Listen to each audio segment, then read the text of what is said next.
Hello and welcome back to our Unreal Editor for Fortnite tutorial series.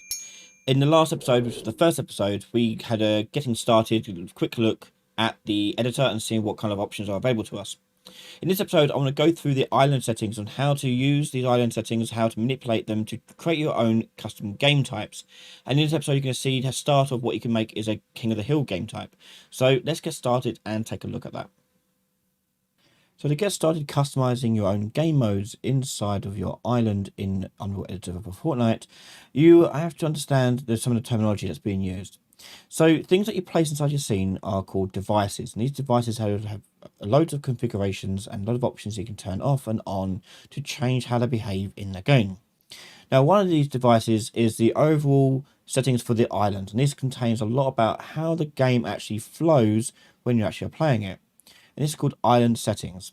To change your island settings, you have to go into your outliner, which is up here in the top right, and search for island settings. And you'll see it appear there. When I click on it, you're going to get loads of details about it. There's lots in here. But a lot of it is just configurations for you to change how your game will play. So we've got some basic stuff up here, first of all.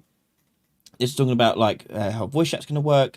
Some of these items here are drop down, so you can click on a drop down and you can set it to like none, team, or all in this case. Max players, how many players could you possibly have in your game? So if you're doing like a battle royale, you can have up to 100. If you're doing something smaller, you can do 16, do whatever you like there. You can talk about how you're doing teams. If you're doing teams, cooperative, free for all, or custom completely, you can totally do that as well. You can make your team size, make it dynamic, or set up even teams or split or whatever you want to do there. You've got also a default class identifier. So this comes back down to when you're doing classes. We'll do more about classes later in another video.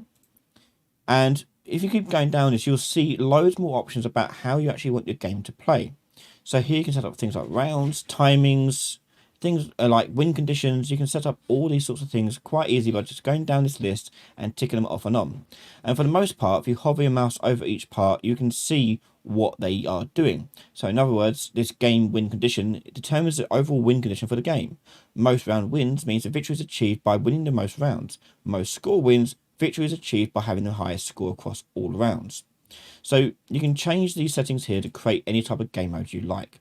So quite easy, you can put together something like a capture the flag game, your own battle royale game, and so on and so forth. All these things are fully customizable down to you. So here I've put in score to end at 100, and I've also told it to be a team-based game. And I've also gone down here further, and you can see more about the game settings here. So you can change time of day if you like, lighting, fog, all these things here you can change and customize through these options here too. So we're going to quickly show you how you can set up a new custom game mode using just your island settings and one device. We're going to make a very simple King of the Hill type device working inside our island settings. So here I've changed a few things. I've made it a team-based game, and I've gone down to score to end be 100, and I've told it, if I go down further, to, here we are, to show some information on the head-up display. So here I'm told it to show the score on the thing. So you've got enemy eliminations, objectives, round status. So this part is like underneath the map, like you see normally in Fortnite, which indicates like how many people have died and so forth. That happens there. If you want to show the top center HUD, so the top of the screen, do you want to show it there? Also, do you want to use team score? I do in this case. I'm going to make it a team scoring thing. I've turned that on as well. And I've also gone in here and I've decided what is going to be the round win condition. And I've changed it to score. And you've got loads of options here you can mess about with, like damage dealt, taken, race time, lap time, spawns left, so on and so forth. And you can decide what tiebreakers you want to use and keep going on from there and there to design all sorts of things you want to do there. And if you want to, you can also go in and change that if you want to be round based, and you can make it so it changes different rounds. There's lots of cool settings in it. I do recommend just going through it just to see what's about. So to get this working with a sort of King of the Hill style thing, I brought in a device from my content drawer. I brought in a capture area, and it's behind me here. And what I've done in this capture area is I've just changed a couple of settings on it to get it working. That is all. So all I've done in here, let's go back to the top. And it works very much like the island settings. We've got device settings here which we can change to get different behaviors out of it. So here I've got accent color, which does the aqua here, but here I've changed the size of it to a size of 1. Obviously you can change this to whatever you like. I've told it to have no item filter. So the item filter is if you want to do like capture the flag and you want to drop the flag in there, things like that. And I've said here I want periodic scoring. So I want it to score over time. And I've said here I want it to score for each player that's inside of this circle. You do it 1 player per team or owning team. So you can play like control sort of game modes that you see in Call of Duty. And I've got score and taking control. We're not using any control methods here. We're just scoring as we go. I've told it to count it as an objective, and I've told it to show it in the heads-up display. And I'm not using any items, so I'm not bothering with any of that. And I've told it it can receive anything from anyone, changed to all people. And I've said to show its HUD elements on the screen, just so it communicates it a lot easier to players. They can find it on the map. Because later on I could make this like move around and hide and switch to other places and things like that, to make more dynamic gameplay.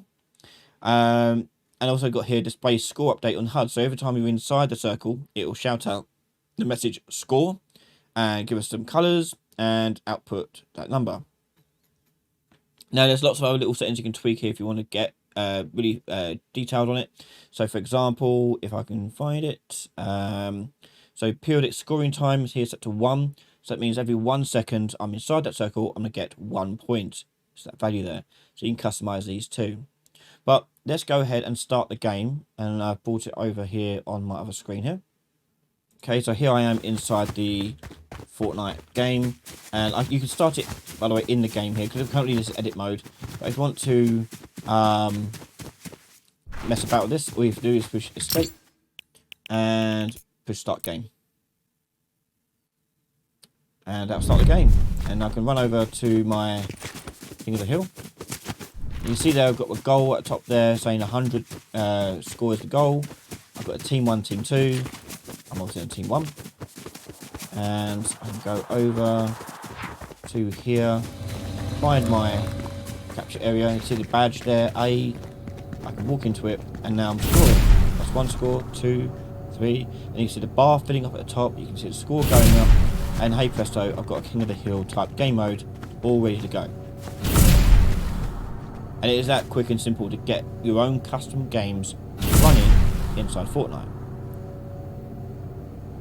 So as you can see, it's quite powerful what you can do. And we just used one device and we just changed a couple of settings inside our island settings. So do spend some time going through those island settings and seeing what's actually available to you.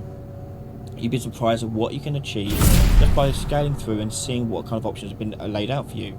Now there are going to be some that are going to be confusing for you. By all means, please do leave a comment below just asking about those issues, and I'll try and make some videos about them.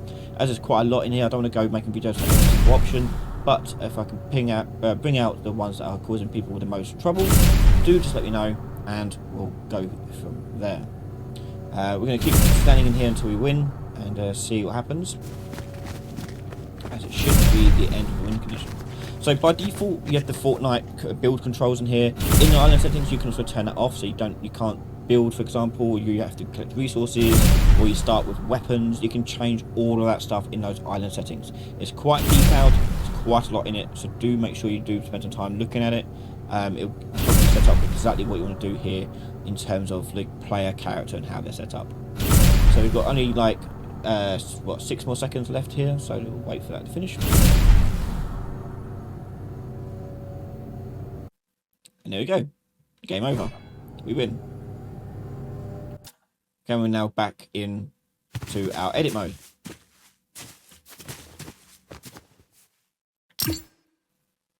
And there we have it. We've got lots of island settings going on there. You can change as many as you like. Really do experiment and play about with it. This system works best if you're just going to play around with it. But as I said, if you have any questions about any particular options in there, please do let me know in the comments below, and I'll try and make some video content about those particular options. If you like this video and want to see more content from Unreal Editor for Fortnite or Unreal Engine 5, support me over on patreon.com/Ryan Laley, where your donations get access to all my videos early, just like this video for my patrons, before everyone else. Thanks so much for watching. Make sure you subscribe to the channel, and I'll see you all next time. Bye everyone.